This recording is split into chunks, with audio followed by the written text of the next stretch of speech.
आत्मा और परमात्मा का मिलन ही एक ऐसा मिलन है कि उसके बाद बिछड़न कभी नहीं होता। बाकी जो मिलन जुलन है उसके साथ बिछड़न का दुख लगा रहता है। बेंगलुरु से चलकर हमारे कमलेश बाबू आए, 4 लोग आए, बिछड़न का दुख लगा ही रहता है। जाना नहीं चाहते हैं, सब रोते हुए यहाँ से जाते हैं। फिर भी संसार बड़ा विचित्र है, जाना ही पड़ता है। रोते रोते भी आदमी को जाना ही पड़ता है, क्योंकि आना भी हुआ है रोते रोते ही। जब दुनिया में आए थे तो रोते रोते आए थे। हमारे ऊपर प्रकट हुए हैं, अभी ही प्रकट हुए हैं। इनके चरण कमल पर उनका चरण पड़ता गया। आज भी लुम्बिनी वन में नेपाल में वह स्थान है। इसी उत्तर प्रदेश में संत तुलसीदास जी महाराज का जन्म हुआ। जन्म लेते ही उनके मुंह में 32 दांत थे।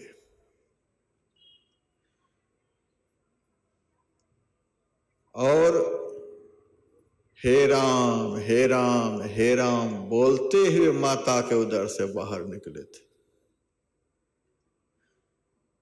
इसीलिए तुलसीदास जी महाराज का पहला नाम था राम बोला। राम राम बोलते हुए प्रकट हुए। क्या मतलब हुआ? हंसते हुए संसार में आए, संसार को हंसाते हुए और खुद हंसते हुए यहां से चले गए। संत कबीर साहब का भी इसी प्रकार से जन्म हुआ था। और 120 साल कुछ भक्तों ने पूछा, महाराज क्या बात है, आज आप बड़े खुश हैं, खिलखिला खिलखिला करके हंस रहे हैं, बड़े आनंदित हो रहे, क्या बात? कबीर साहब ने कहा, आज मैं मरूंगा। आज आप मरेंगे, इस बात से आपको बड़ी खुशी हो रही है? हाँ, आज हमें बड़ी खुशी हो रही है। जा मरने से जग डरे, मेरे मन आनंद। जिस मृत्यु के नाम से दुनिया घबराती है, कबीर साहब कहते हैं, आज उस मृत्यु को सामने देखकर मेरे मन को बड़ा आनंद हो रहा है।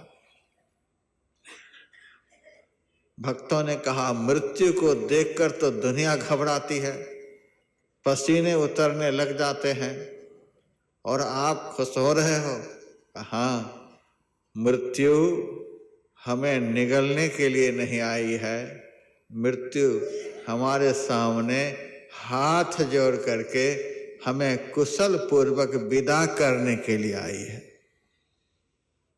काल मेरे सामने हाथ जोड़कर मेरा अभिनंदन करने के लिए खड़ा है।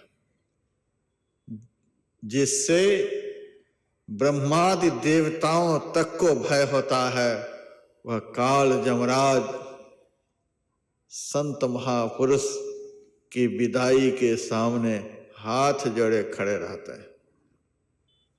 जा मरने से जग डरे, मेरे मन आनंद। घास की झोपड़ी, कोई परिवार नहीं, लड़के बच्चे नहीं, बैंक बैलेंस नहीं, कोई सुख सुविधा नहीं, क्या क्या सुने, कतारों कतार, हजारों हजार। अभी संचालक महोदय से कुछ भी नहीं था कबीर साहब के जीवन में, लेकिन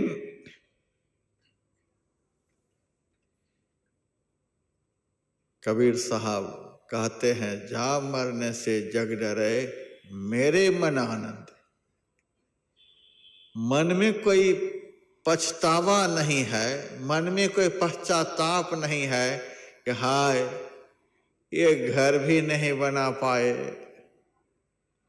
120 साल तक दुनिया में रहे, ये घर भी नहीं बना पाए, लोग कचोटते हुए दुनिया से जाते हैं, हाय ये घर नहीं बना पाए, हाय एक बच्चे को पढ़ा नहीं पाए, हाय इलेक्शन में जीत नहीं पाए,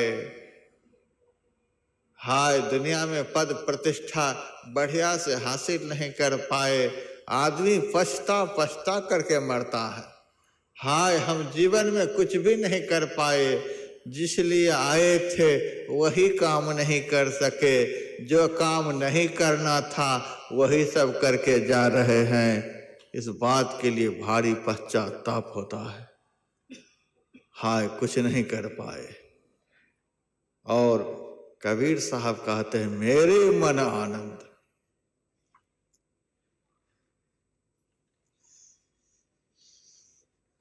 गीतानंद जी महाराज एक बहुत अच्छे महात्मा हुए, हरिद्वार में अपना आश्रम भी उनके बगल में ही है। बहुत बढ़िया बढ़िया वैराग्यमय भजन उन्होंने लिखा है।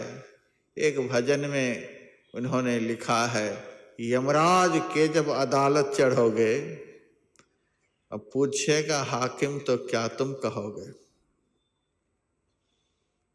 एक न एक दिन तो यमराज के अदालत में पेश होना ही पड़ेगा।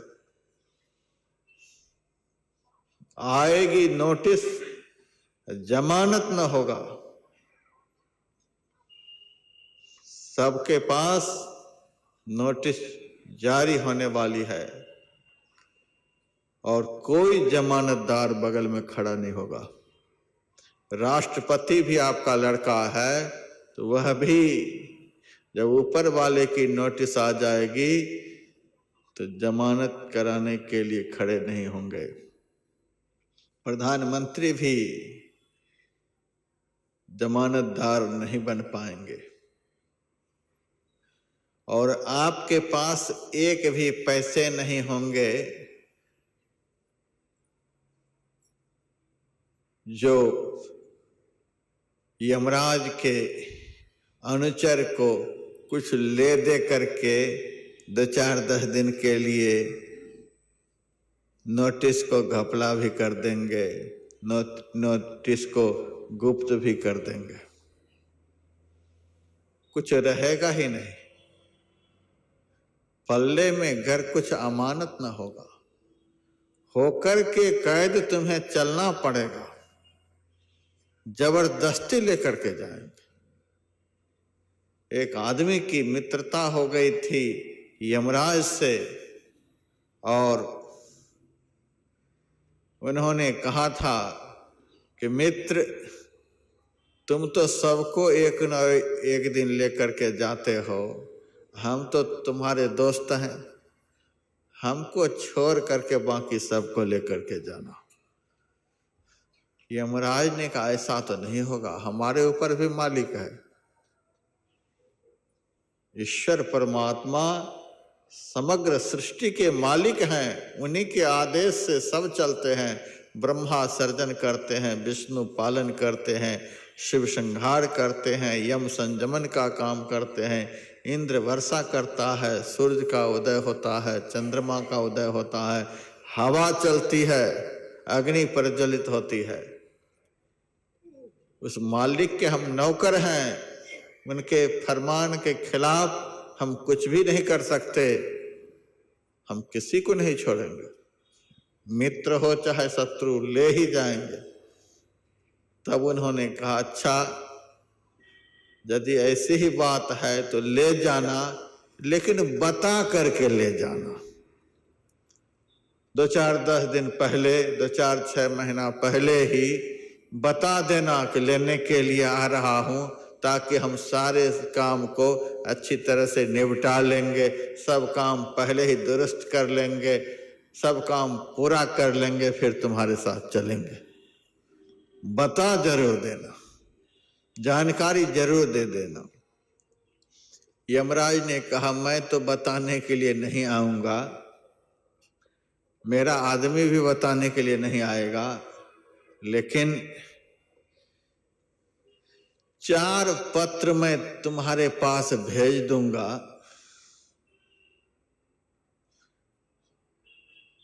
उसके बाद हमारा आदमी आएगा और तुम्हें उठा कर ले जाएगा, तब तक तुम अपनी तैयारी कर लेना।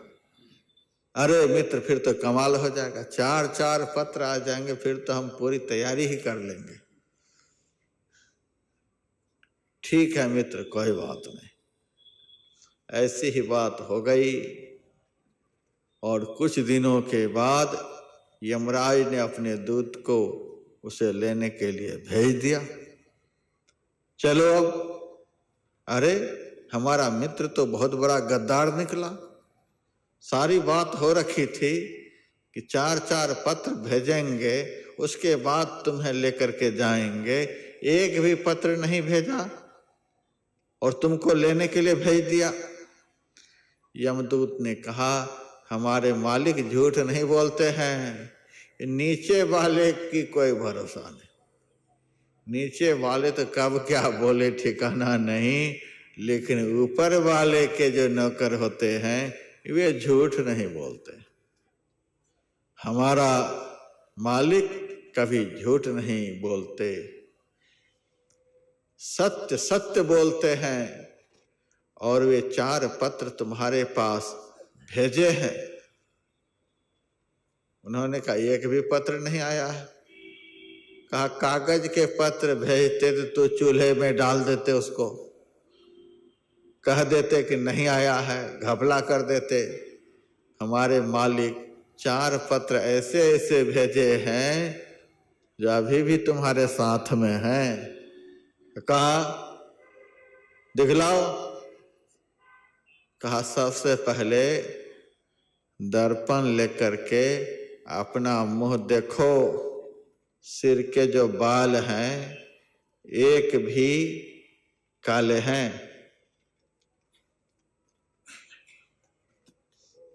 पहला पत्र तो यही है, सिर के सारे बाल सफेद हो गए।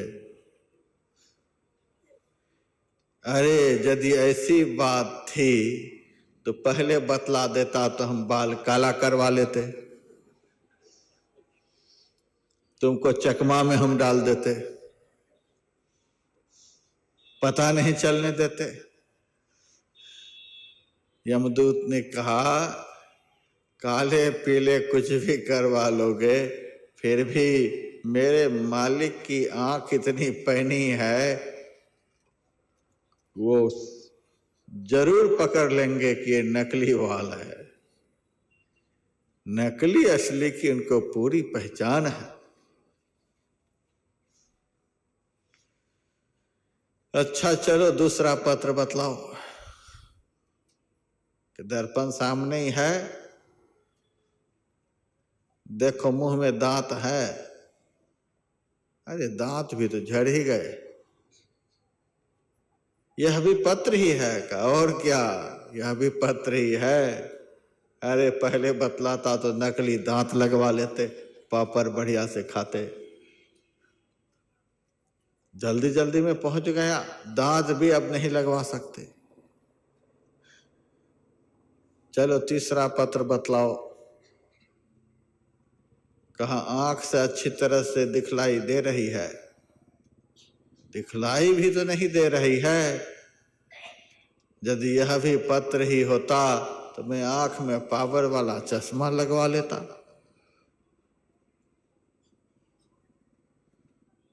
चौथा पत्र कान से बढ़िया से सुनाई दे रहा है। अरे कान से भी तो सुनाई नहीं दे रहा। इतने पत्र तुम्हारे शरीर में मौजूद हैं, अब फिर भी तू संभल नहीं पा रहा था, तो अब यमराज क्या करेंगे? ट्रक के नीचे तो नहीं कुचलवा दिए, फांसी पर तो नहीं तुरंत चढ़ा दिए। अच्छी तरह से पूरा जीवन जीने का उन्होंने सौभाग्य प्रदान कराया। जवानी में नहीं ले गए, जल्दी जल्दी भी नहीं ले गए, दुनिया का सारा खेल दिखलाया, देह की सारी दुर्गति का अनुभव कराया। उसके बाद मेरे को भेजा है। अब फिर भी कहते हो हमारे मित्र बड़े गद्दार निकले, उनके जैसा ईमानदार तो दुनिया में कोई नहीं हो सकता। भगवान के मित्र कभी गद्दार नहीं होते, भगवान के अनुचर कभी धोखेबाज नहीं होते। ये तो नीचे के लोगों की आदत है। छल, प्रपंच, कपट कहीं भी छोड़ने के लिए आदमी तैयार नहीं है। ये घर तो डाइन भी छोड़ करके चलती है, लेकिन दुनिया के लोग संत महापुरुष को भी छोड़ने को तैयार नहीं, भगवान को भी छोड़ने के लिए तैयार नहीं। भगवान की मूर्ति तक को भगवान के भक्त बेच देते। बहुत महात्मा जेल में जिनकी पूजा कर करके वे महंत बने थे, उन्हें भगवान तक को बेच दिए। कुछ दिन पहले मैं बिहार गया हुआ था, अखबार में देखा था कि गया जिला में एक मंदिर में कीमती से कीमती मूर्तियों की चोरी हो गई। राम भगवान की मूर्ति, लक्ष्मण जी की मूर्ति, सीता जी की मूर्ति, भगवान की मूर्ति की चोरी हो गई। और हनुमान जी बड़े हट्टे कट्टे थे, उनको उठा नहीं पाए तो उनको आधी दूर से काट करके ले गए। पैर ही काट लिए हनुमान जी के। यदि असली हनुमान जी होते तो एक ही गदा में उनको पाताल पहुंचा देते, लेकिन ले गए ऐसे ऐसे आदमी। तो यमदूत ने कहा भगवान के जो अनुचर हैं, भगवान के जो सेवक हैं, कभी समाज के साथ धोखा नहीं कर सकते। उन्होंने बड़ी अच्छी मित्रता निभाई है, बुढ़ापे तक तुमको दुनिया में रखा, अब चलो। होकर के कैद तुम्हें चलना पड़ेगा। यमराज के जब अदालत चढ़ोगे, अब पूछेगा हाकिम तो क्या तुम कहोगे? मालिक पूछेंगे वहां क्या सब करके आए हो, बताओ क्या सब किए हो दुनिया में? तो क्या बताएंगे कि फैक्ट्री लगा करके आए हैं, इलेक्शन लड़कर आए हैं, नौकरी करके आए हैं, लड़के बच्चे पैदा करके आए हैं, खेती करके आए हैं। क्या बताएंगे वहां? यह सब बताने से काम चलेगा वहां?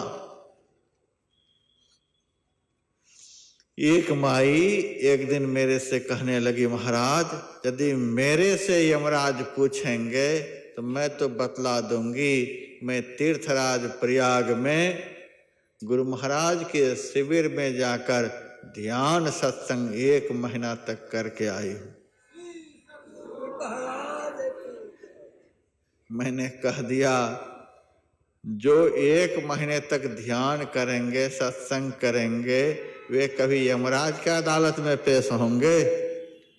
उस अदालत में तो वे पेश होते हैं जिन्होंने नहीं सत्संग भजन नहीं हरि को, नहीं शुभ कर्म कियो, कहे कबीर सुनो भाई साधो, चोला छूट गयो उमेरिया धोखे में खोई दियो। उनके लिए वह अदालत है। क्या जवाब देंगे?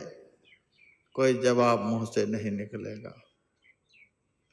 इसीलिए दुनिया के लोग मरने से डरते हैं। हाय मर गए तो जाना तो वहीं पड़ेगा जिन्होंने जीवन दिया था, और वे पूछेंगे तो क्या सब जवाब देंगे? कोई जवाब नहीं।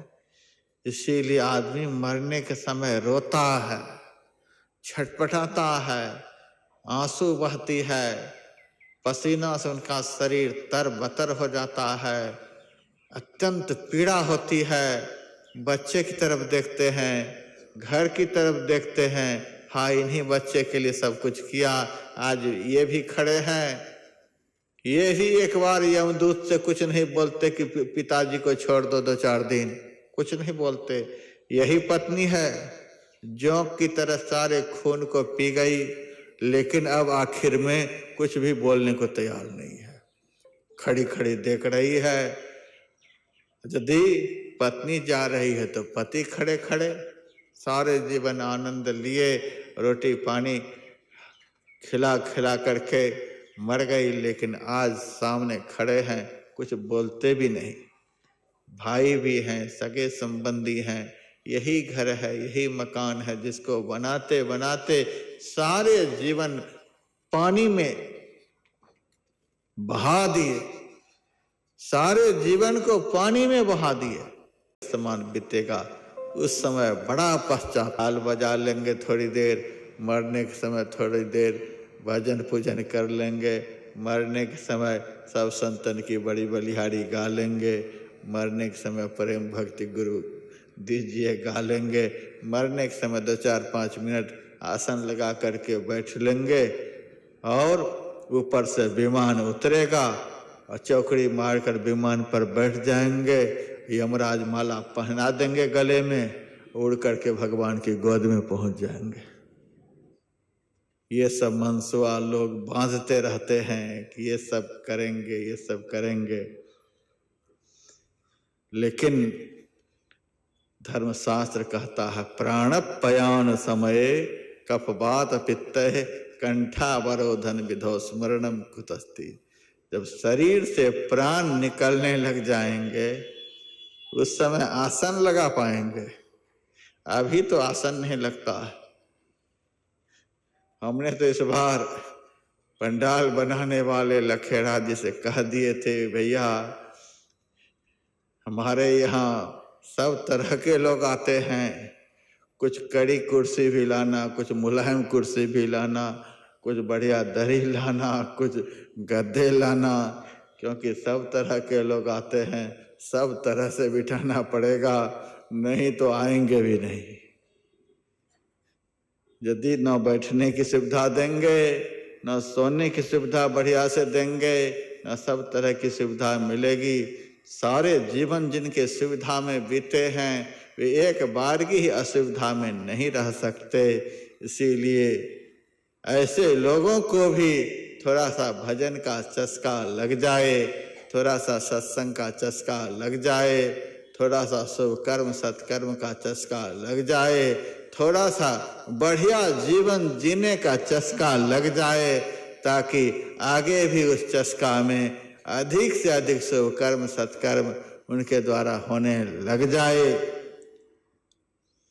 तो मेरे कहने का अभिप्राय, अभी तो हम आसन लगा कर बैठ नहीं पाते, चौकड़ी मार कर बैठ नहीं पाते, अभी तो मेरा शरीर 15 मिनट भी सीधा नहीं रह पाता, अंग प्रत्यंग स्थिर नहीं रह पाता, पलक झपकती रहती हैं, मन एक सेकंड के लिए भी लक्ष्य पर लगता नहीं, कलकत्ता मुंबई सारी दुनिया में चक्कर लगाता रहता। अब बुढ़ापे में जब सुदर्शन चक्र की तरह मन खोपड़ी में घूमेगा तब कैसे भजन बनेगा।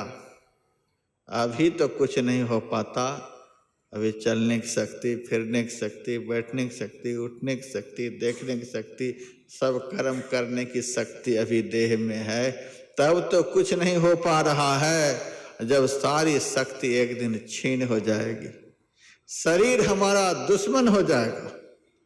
मैं आप लोगों से कह रहा हूं, बेटे तो आपके दुश्मन होंगे ही, स्वजन संबंधी तो अंत काल में आपके दुश्मन होंगे ही। जिस शरीर के लिए आप दिन रात परेशान हैं, खिलाने में पिलाने में सारी व्यवस्था करने में, यह शरीर भी एक दिन दुश्मन से भी बढ़कर दुख देंगे। आंख में दर्द होगा, कान में दर्द होगा, नाक में दर्द होगा, माथे में दर्द होगा, घुटने में दर्द, कमर में दर्द, पेट में दर्द, शरीर का एक एक अंग आपका दुश्मन बन जाएगा। ये दुश्मन बनकर दिन रात आपको पीड़ा देंगे। दुनिया के दुश्मन तो समय समय पर दुख देते हैं, लेकिन जब बिना भजन किए शरीर वृद्धावस्था को प्राप्त हो जाएगा, यह महा दुश्मन बनकर दुख देगा। एक एक अंग दुश्मन बन जाएगा।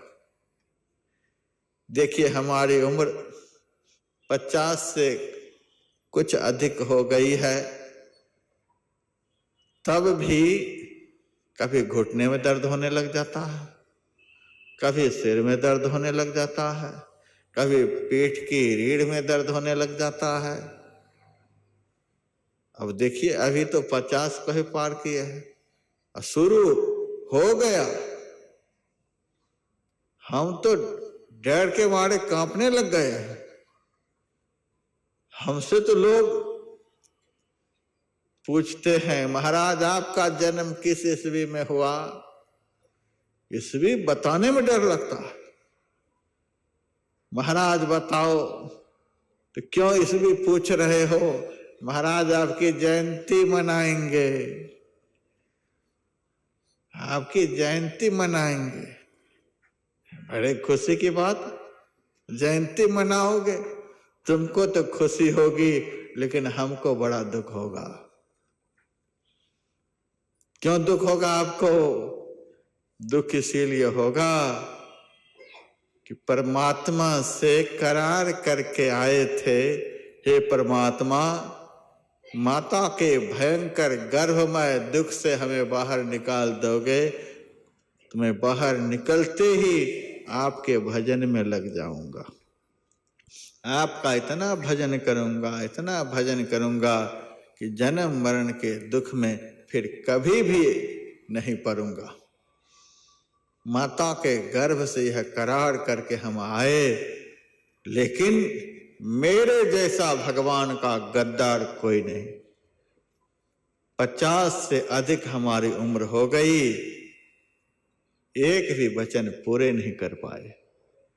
भगवान से जो करार करके आए, एक भी वचन पूरे नहीं कर पाए। जबकि आप लोग देख रहे हैं हमारा जीवन किस तरह से बीत रहा, फिर भी दिल में भारी कचोट है। जितना सत्संग होना चाहिए था उतना सत्संग नहीं कर पाए।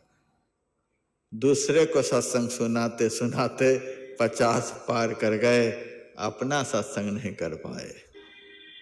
जितना ध्यान करना चाहिए था उतना ध्यान नहीं कर पाए। जितना सुमिरन करना चाहिए था उतना सुमिरन नहीं कर पाए। जितना यम नियम का पालन करना चाहिए था उतना पालन नहीं कर पाए। जितना जो कुछ मानव जीवन में कर्तव्य कर्म था, इतनी उम्र बीत गई, नहीं कर पाए। और हमें जन्मदिन की याद दिलाते हो, हमें तो महा दुख होता है। कितने साल हमारे हो गए, पानी में हमारे 50 साल चले गए। हमें तो कोई जन्मदिन के याद दिलाते हैं तो हमको रोना आता है। लोग खुशियां मनाते हैं। बहुत लोग हमको बुलाते हैं, महाराज हमारे विवाह के सालगिरह है। सालगिरह के दिन बुलाते। फांसी के फंदा जिस ईस्वी में पहने थे, उस फंदा की याद कितनी है।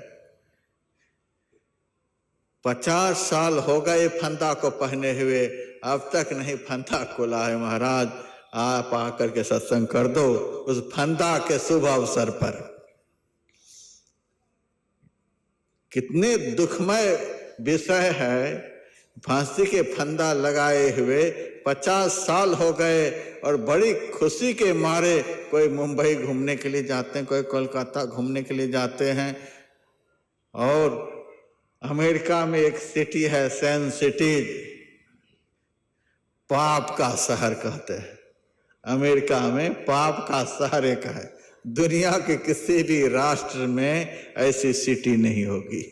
सन सिटी कहते हैं उसको, पाप का शहर।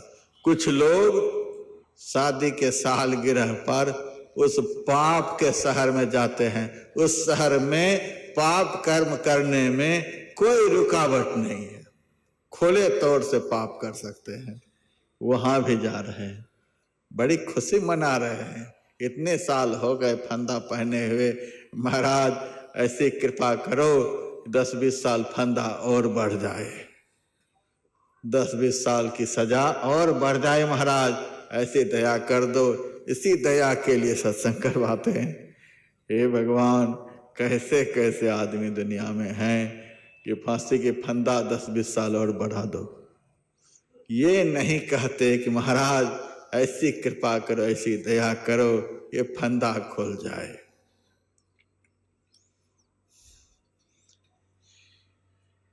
नरसिंह मेहता को एक ही लड़का था और भगवान कृष्ण एक दिन प्रकट होकर कहते हैं, मांगो वरदान नरसिंह, क्या चाहते हो। नरसिंह ने कहा, मेरा वंश समाप्त हो जाए, मेरे वंश का नाश हो जाए। भगवान की आंख में आंसू आ गई। इतना बड़ा भक्त और कहता है वंश नष्ट हो जाए, वंश परंपरा समाप्त हो जाए। भगवान अंतर्धान हो गए। लेकिन भक्त की हर बात को भगवान को पूरी करनी पड़ती है। कुछ दिनों के बाद सर्प दंश से नरसिंह का बेटा समाप्त हो गया। नरसिंह मेहता खुशी के मारे नाच रहे हैं, भजन कीर्तन में लीन हो रहे हैं। पत्नी आकर कहती है, दुनिया के लोग क्या कहेंगे, इतने बड़े भक्त, इकलौता लड़का दरवाजे पर मरा पड़ा है और आप कीर्तन भजन में लगे हुए हो। नरसिंह मेहता ने कहा, पहला बंधन पड़ा देह का। जीव के लिए पहला बंधन जो है यह शरीर ही है। इस शरीर में आने पर ही सारे दुख के झमेले साथ लग जाते हैं। दूसरा बंधन तुम हो, दूजा बंधन तिरिया जान।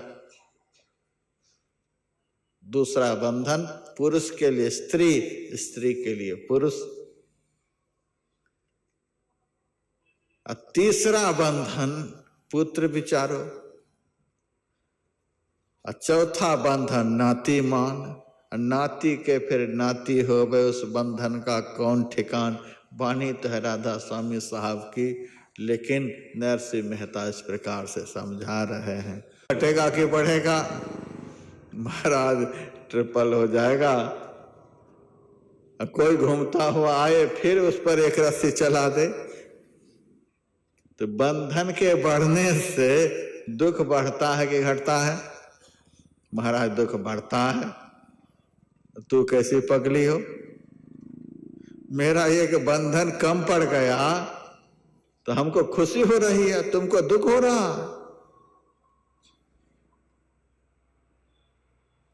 तीसरा बंधन जो मेरा पुत्र था वह खत्म हो गया, अब दो ही बंधन है। अब यदि भगवान पधार जाए और मेरे से कहे मांगो वरदान, तो मैं तुम्हारा नंबर लगा दूंगा, ले जा देवी जी को उठा करके। अब तीसरी बार यदि भगवान आ जाए, मांगो वरदान, मैं कह दूंगा इस शरीर का भी बंधन खोल करके ले जाओ, हमें मुक्त कर दो। मुक्तात मनो नित्य सुखानुभूति, नित्य सुख की अनुभूति हम पाना चाहते हैं। ये बंधन बढ़ता जा रहा है और आदमी खुश होता जा रहा है। जानवर का बंधन बढ़ता है तो जानवर को दुख होता है, वो पैर खींचता रहता है। और आदमी किस दिशा में जा रहा है, उनका बंधन बढ़ता जा रहा है और वह खुश होता जा रहा है। 2 हो गए, 3 हो गए, 4 हो गए, बंधन बढ़ता जाता है और अज्ञानी मनुष्य खुश होता जा रहा है। इस बंधन के बढ़ते बढ़ते जब बंधन से समूचा शरीर जकड़ जाएगा, उस जकड़े हुए शरीर का जब अंत काल आ जाएगा, अभी तो शरीर में ताकत है, बंधन को हिला के डुला करके जैसे तैसे खोल भी सकते हैं, अथवा किसी निर्बंध पुरुष के पास जाकर यह भी कह सकते हैं थोड़ा सा खोल दो, अभी तो चलने फिरने की ताकत है, अपने से भी प्रयास कर सकते हैं। किसी निर्बंध महापुरुष के पास जाकर भी बंधन से मुक्त होने का प्रयास कर सकते हैं। लेकिन जब शरीर किसी काम के लायक नहीं रह जाएगा, शरीर बुरी तरह से थक जाएगा, उस समय तो न कहीं जाने के लायक न अपने से ही कुछ करने के लायक रह जाएंगे।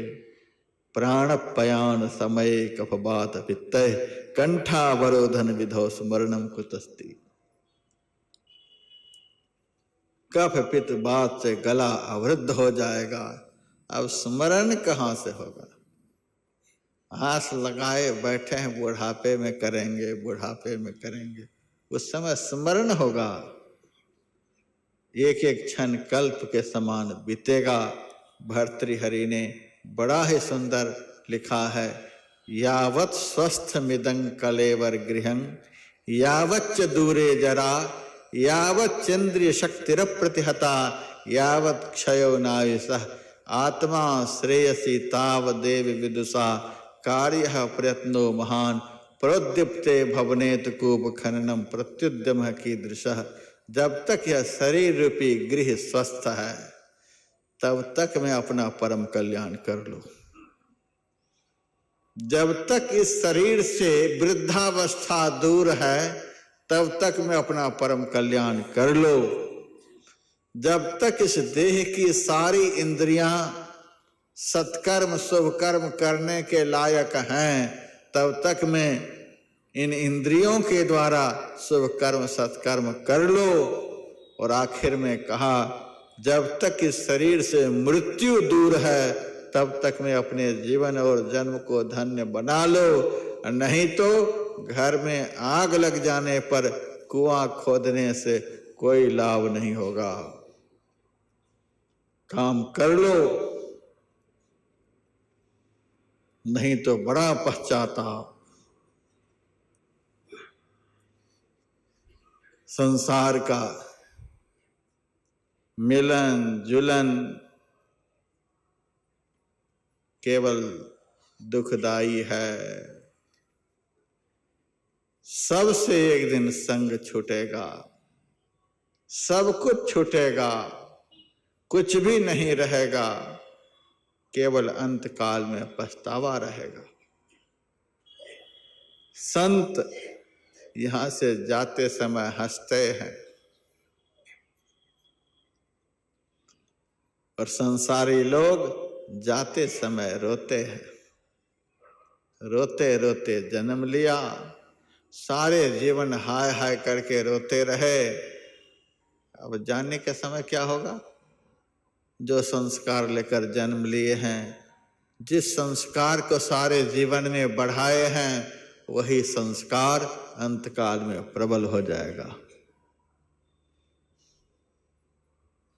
यदि बीच में रोने के संस्कार को दबाकर जो संस्कार अंतकाल को हंसाने वाला बन जाता है, उस संस्कार को बढ़ाए होते अंतकाल सुधर जाता। लेकिन जन्म हुआ है रोते रोते, उसी रोने के संस्कार को हम लोगों ने सारे जीवन में बढ़ाया। पुत्र के लिए, धन के लिए, मकान के लिए, नौकरी के लिए, परमात्म भजन को छोड़कर आपने जो कुछ भी जीवन में किया, केवल रोने के संस्कार को बढ़ाया है। केवल दुख के संस्कार को आपने बढ़ाया है, केवल दुख के संसाधन को आपने संग्रह किया है। भजन को छोड़कर यदि आपने जीवन में कुछ भी किया है तो केवल अंतकाल को दुखमय बनाने के लिए किया है। केवल अंतकाल को रुलाने के लिए सब कुछ किया है और रोने के संस्कार को प्रबल करने का प्रयास किया है, और वही संस्कार लेकर के जाएंगे। आगे कुछ दिख नहीं रहा है, आगे कोई रास्ता नहीं दिख रहा है, कहाँ जाएंगे, किस रास्ते से जाएंगे, कौन लेकर के जाएगा, किस घर में जाएंगे, किस परिस्थिति में रहेंगे। न शरीर रहेगा, न संसार रहेगा, न कुछ साथ में रहेगा, न कोई संबंधी रहेगा, बस केवल यह जीव रहेगा, और जीव के साथ में उनका किया हुआ जो बुरा से बुरा संस्कार है वह साथ में रहेगा। अब वह बुरा से बुरा संस्कार जो जीव के साथ में रहेगा, वह संस्कार उस जीव के साथ क्या करेगा, अभी सोच लीजिए। ज्यादा कहने की बात नहीं है, अभी सोच लीजिए। सारा जीवन का संग्रह किया हुआ दुखमय संस्कार जो जीव के साथ में आगे रहेगा, वह क्या देगा, वह क्या कराएगा। दुख के अलावा, परेशानी के अलावा, विपत्ति के अलावा क्या सब कराएगा। संसार के लोग इन्हीं सब बातों को सोच सोच कर अंत काल में रोते हैं, दुखी होते हैं, कलपते हैं। कबीर साहब कहते हैं, जाओ मरने से जग डरे मेरे मन आनंद। जिस मृत्यु के नाम से दुनिया घबराती है, कबीर साहब कहते हैं मेरे मन को तो बड़ा भारी आनंद है। मरने से आपको आनंद होगा? हाँ, कब मरी हो कब पाई हो पूर्ण परमानंद। यह शरीर कब खत्म हो और आत्मा इस शरीर से निकले। सारे जीवन तो कुंभ मेला ही देखा, अब परमानंद मिलेगा। सारे जीवन हमने कुंभ मेला देखा। कबीर साहब असली कुंभ मेला देखे, इसीलिए कब मरी हो कब पाई हो पूर्ण परमानंद। मैंने पहले बताया, मिलन शब्द का ही अपभ्रंश है मेला। दुनिया के लोग शरीर शरीर से मिल रहे हैं, जुल रहे हैं। शरीर शरीर को देख देख करके हाथ में हाथ मिलाते हैं, गले से गले मिलते हैं, कितना खुश होते हैं, प्रसन्न होते, कहाँ से आए, कहाँ जा रहे हैं, खूब हाल समाचार पूछते हैं। शरीर शरीर से मिलते हैं, बाहर में एक दूसरे से मिलते हैं, कुंभ में कहाँ मिलते हैं। बहुत लोग तो कुंभ में आए हैं लेकिन कुंभ का अर्थ भी नहीं जानते। बहुत लोग कुंभ में तो आए हैं, कुंभ मेला का अर्थ भी नहीं जानते।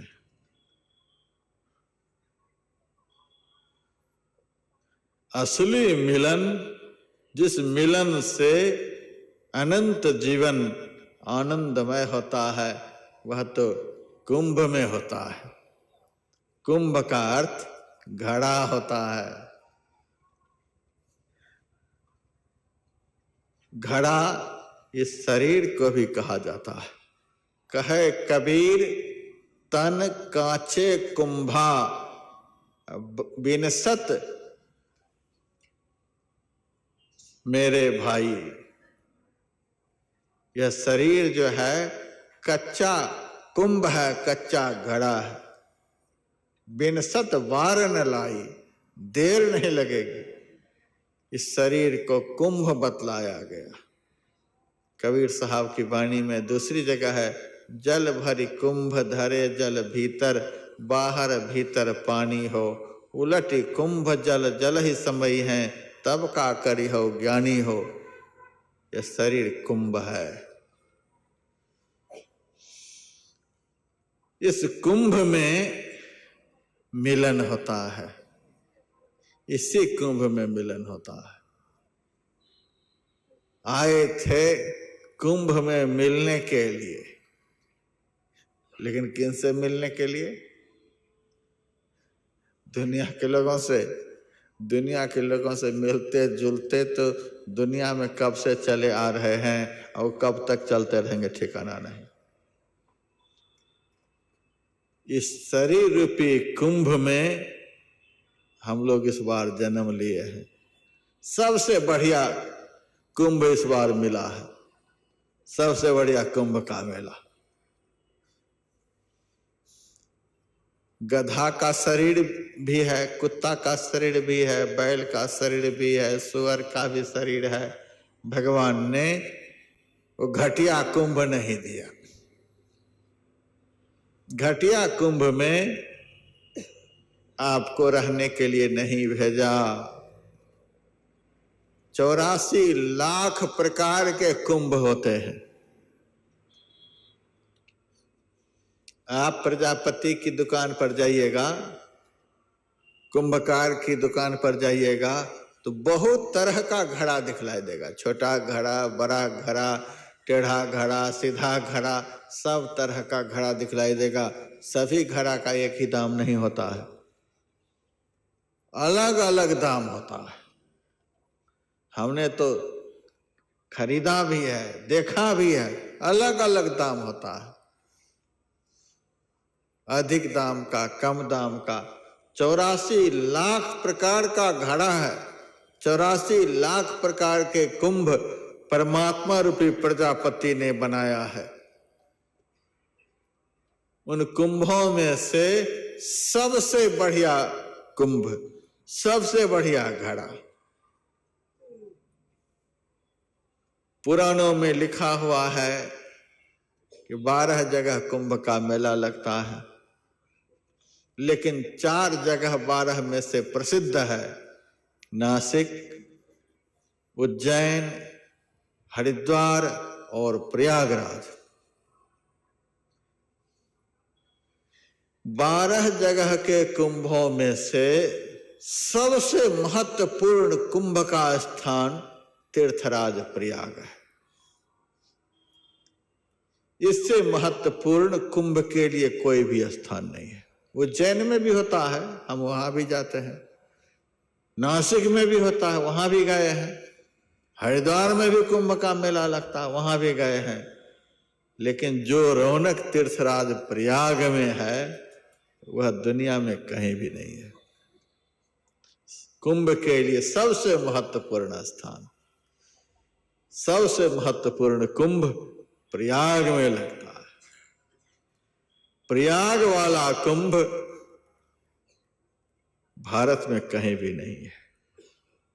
उसी तरह से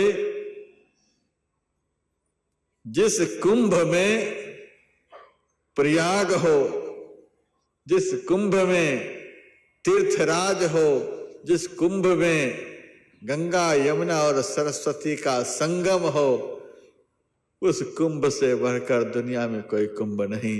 84 लाख प्रकार के कुंभ तो हैं, लेकिन यह मनुष्य का शरीर ही सबसे महत्वपूर्ण कुंभ है। इसी शरीर रूपी कुंभ के अंदर प्रयागराज है।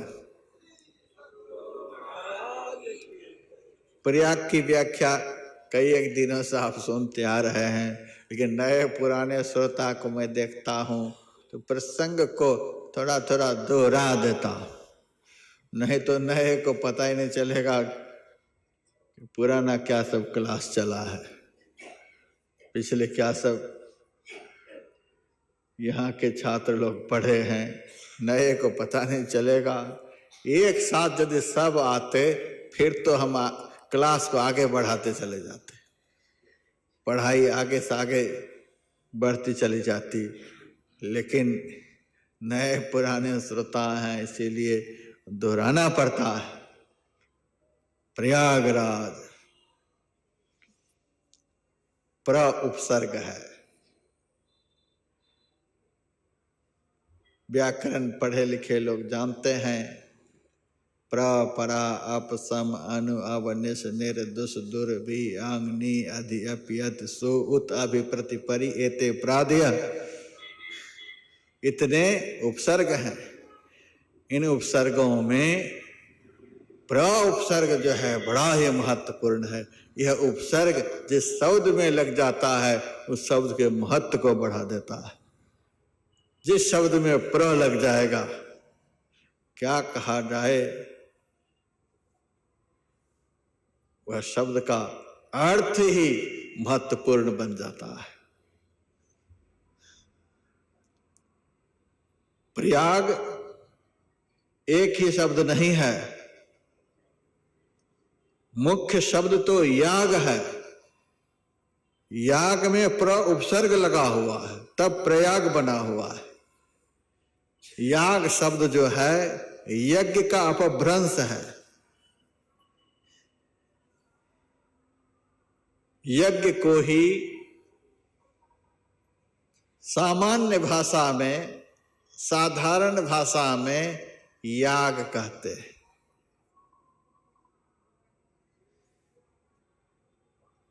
तो यज्ञ के साथ प्र उपसर्ग लगा हुआ है तो बहुत बड़ा यज्ञ, जिससे बड़ा यज्ञ कोई हो नहीं सकता। सबसे बड़ा यज्ञ यह हुआ प्रयाग का अर्थ। लेकिन इस स्थान का नाम है प्रयाग राज, राज भी जुड़ा हुआ है। राज का अर्थ यहां पर राजा नहीं, राज का अर्थ रहस्य होता है, भेद होता है, विधि होती है। यह सब राज का अर्थ, गुप्त भेद, रहस्य, मर्म, यह सब राज का अर्थ होता है। अत्यंत रहस्यमय, सबसे महत्वपूर्ण यज्ञ। प्रयागराज का अर्थ अत्यंत रहस्यमय, सबसे महत्वपूर्ण यज्ञ। अत्यंत रहस्यमय सबसे महत्वपूर्ण यज्ञ कौन सा हो सकता है?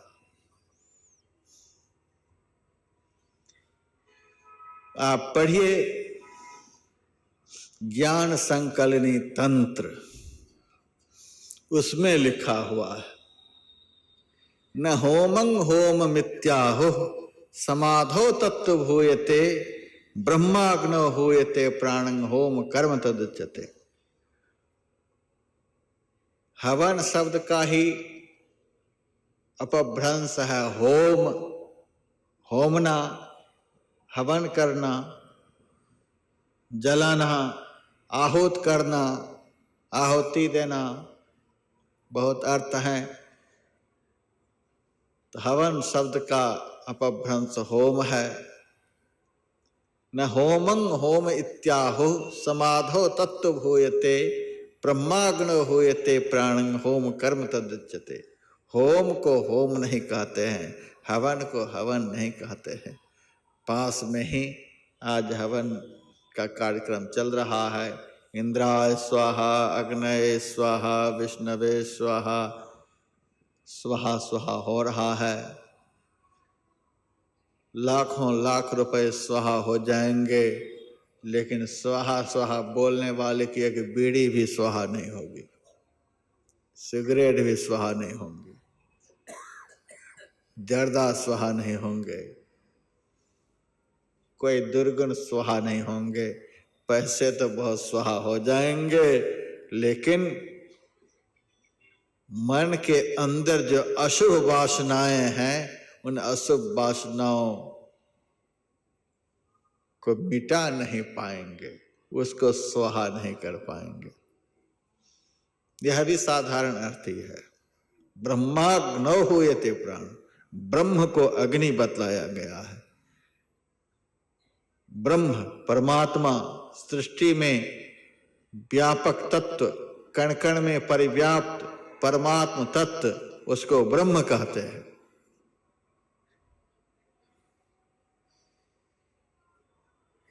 ब्रह्म शब्द कैसे लिखते हैं, कितने अक्षर हैं उसमें, बढ़िया से समझिए तब ब्रह्म समझ में आएगा। 5 वर्ग हैं व्याकरण में, कवर्ग, चवर्ग, टवर्ग, तवर्ग और पवर्ग। दो अंतस्थ और ऊष्म, ये भी वर्ग हैं।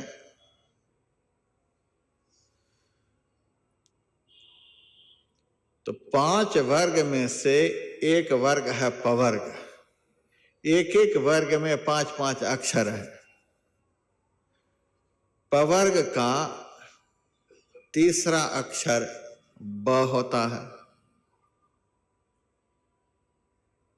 प फ ब। तो आप 3 लिख लीजिए। तीसरा अक्षर पवर्ग का 3, और ऊपर का जोड़ लीजिए। जब कवर्ग पार करेगा, चवर्ग पार करेगा, टवर्ग पार करेगा, तवर्ग पार करेगा, तब पवर्ग आएगा। तो 20, 3, 23 हो गया। ब अक्षर जो है 5 वर्ग का 23वां अक्षर है। 23। उसके बाद ब्रह्म लिखने में रो भी आता है। रो कौन सा अक्षर पड़ेगा? तो 5 वर्ग हो गए तो 25 अक्षर हो गए। य और र, ये अंतस्थ वर्ण है। तो 25 और 2 27। 27 और 23 कितने हो गए? 27 और 23 कितने हो गए? 50 हो गए।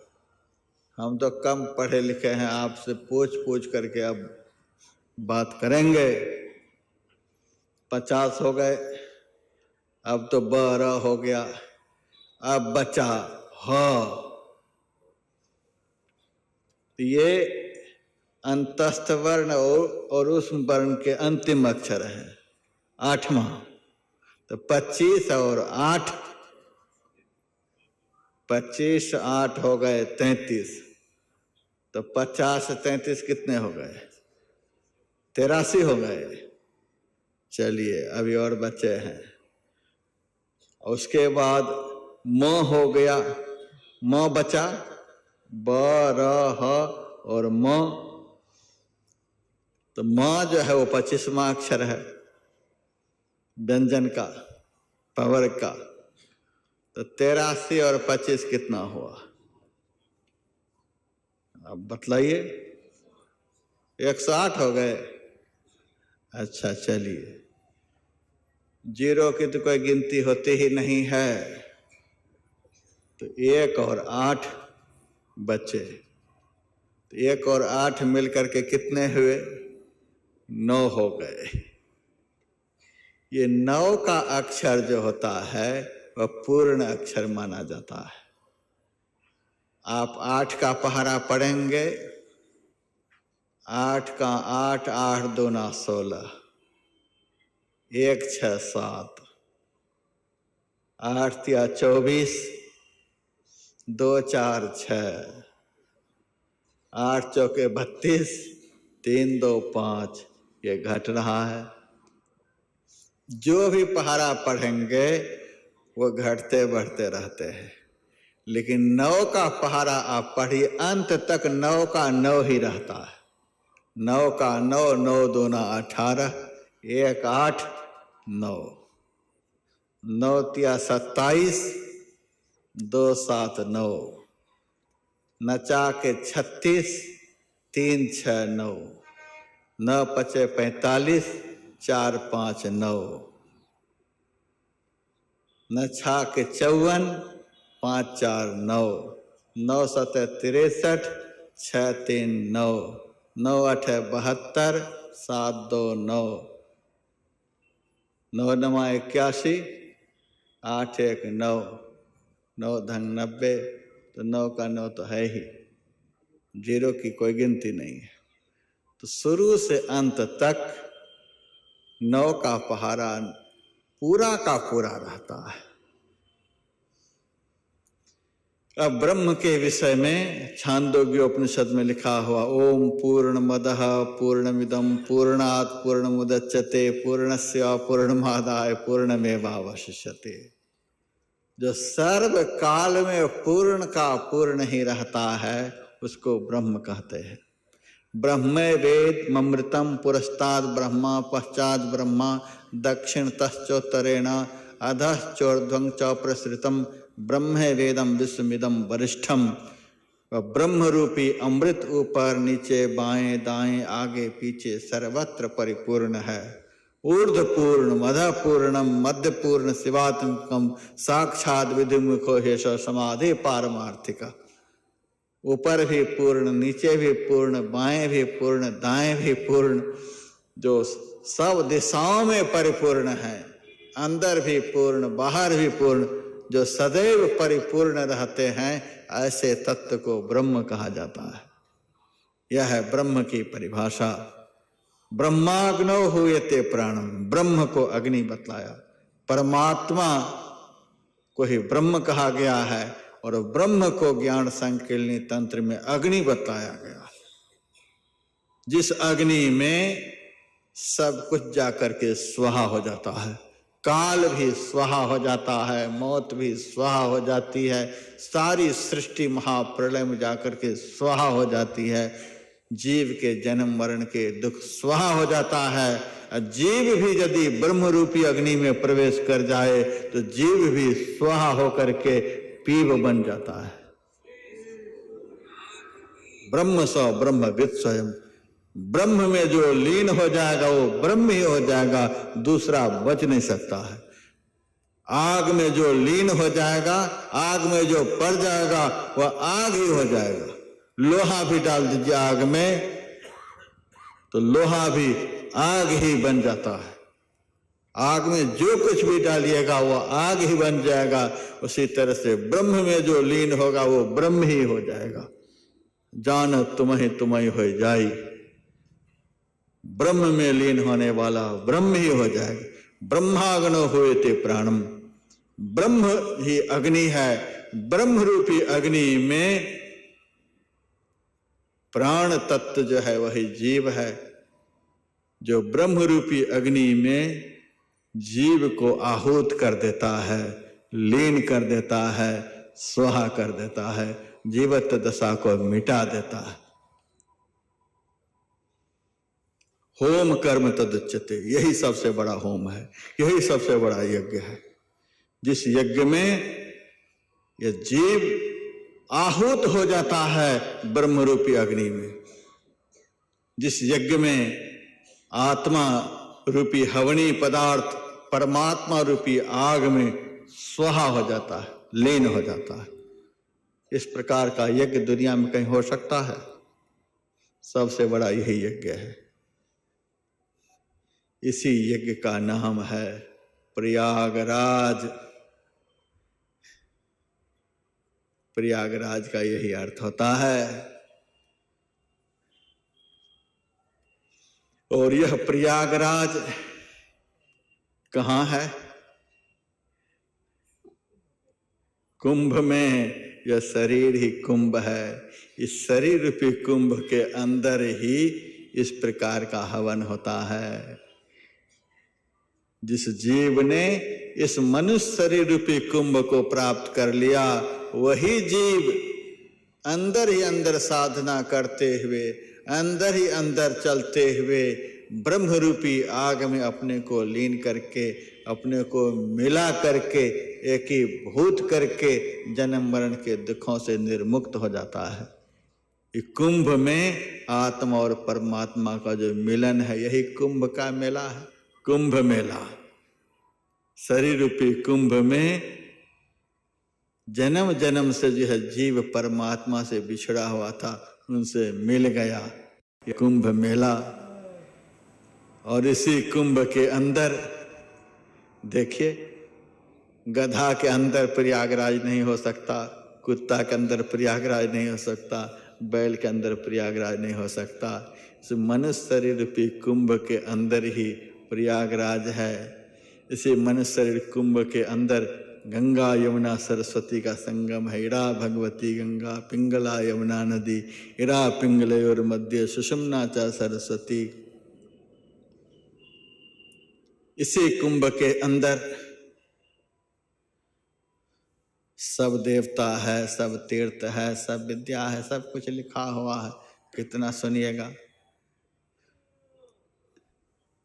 ये कुंभ मेला यथार्थ में इस शरीर के अंदर आत्मा और परमात्मा से मिलन का ज्ञान देता है। यही कुंभ मेला है। आत्मा भी अमृत है। कहते हैं कुंभ मेला में अमृत योग लगता है। जिस दिन मकर राशि पर कुंभ आता है, मकर राशि पर सूर्य आता है, उसी दिन अमृत योग लगता है, कुंभ का योग लगता है।